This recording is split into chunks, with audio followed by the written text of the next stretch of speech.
শীতের দিন সবচেয়ে মজা কি? হুজুররা আবার হাইসেন না কিন্তু।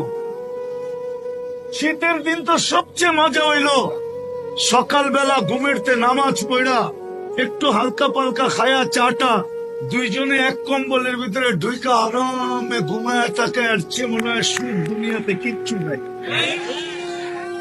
জানি না বুড়াগো দিলে লাগছে কি লাগে নাই। আমি তো ঢাকা শহরে দেখি, মাঝে মাঝে হাসি। সকালবেলা যখন দেখি যে স্বামী এক অফিসে, স্ত্রী এক অফিসে, তা আমি তো ভাবতে থাকি, আয় আল্লাহ তো আমাদেরকে জান্নাতে রাখছে। এখন উপরে উঠমু, পড়ায়া উঠমু উপরে, চা খামো, তারপরে দুইজনে মিলা ঘুমায় যাবো। বিলকুল যে সময় ঘুম উঠায় তখন উঠমু। এর আগে গোটা বিশ্বের সব পীর সাহেব যদি এক গ্লাস পানির মধ্যে দোয়া পরে ফু দেয়, গোটা বিশ্বের সব ইমাম সাহেব যদি, খতিব সাহেব যদি এক গ্লাস পানির মধ্যে দোয়া পরে ফু দেয়, আর আপনার আম্মা শুধু সুবহানাল্লাহ বলে যদি আরেক গ্লাস পানির মধ্যে ফু দেয়, আপনার মায়ের দোয়াটা মুহূর্তে আল্লাহর দরবারে কবুল হয়ে যাবে। বিড়ালের মতো 500 বছর বেঁচে থাকার কোনো লাভ নাই। সিংহের মতো 1 ঘন্টা বাঁচতে চাই।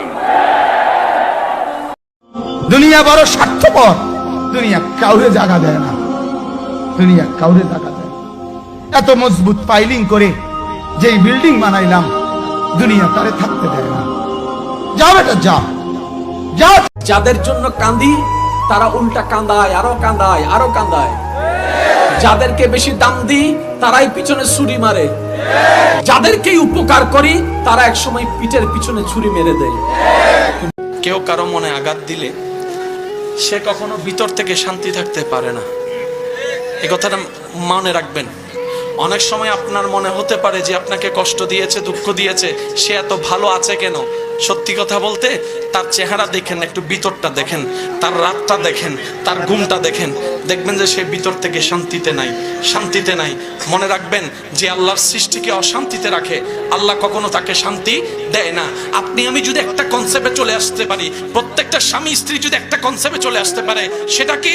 এটা আমার স্ত্রী নয়, এটা আমার আল্লাহর দেওয়া নিয়ামত। এটা আমার স্বামী নয়, এটা আমার আল্লাহর দেওয়া নিয়ামত। সবাই যদি সবাইকে আল্লাহর দিকে তাকিয়ে, নবীর দিকে তাকিয়ে সম্পর্ক করে, এই পৃথিবীতে শান্তি আর শান্তি হয়ে যাবে, রাগ কমে যাবে। বলি সুবহানাল্লাহ।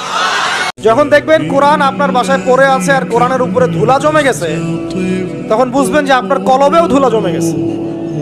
আপনার কলবের মধ্যে এখন পরিচ্ছন্নতা নাই, নূর নষ্ট হয়ে গেছে। এই কারণেই তো কোরআনের উপর ধুলা পড়েছে। ও মুসলমান, আল্লাহ না করুন, আল্লাহ না করুন, আল্লাহ না করুন, যদি ওরা যুদ্ধের তামামা বাজিয়েই দেয়, ওরা যদি আমাদেরকে এভাবে হত্যা করতেই থাকে, ওরা যদি মুসলমানদের মসজিদগুলোকে এভাবে শহীদ করতেই থাকে, মুসলমানদের বন্ধের ইজ্জত নিয়ে এভাবে যদি চিনিমিনি খেলতেই থাকে, আমার সন্তানদের রক্ত যদি এভাবে ছড়াতেই থাকে, ইসলাম রক্ষা করবার জন্য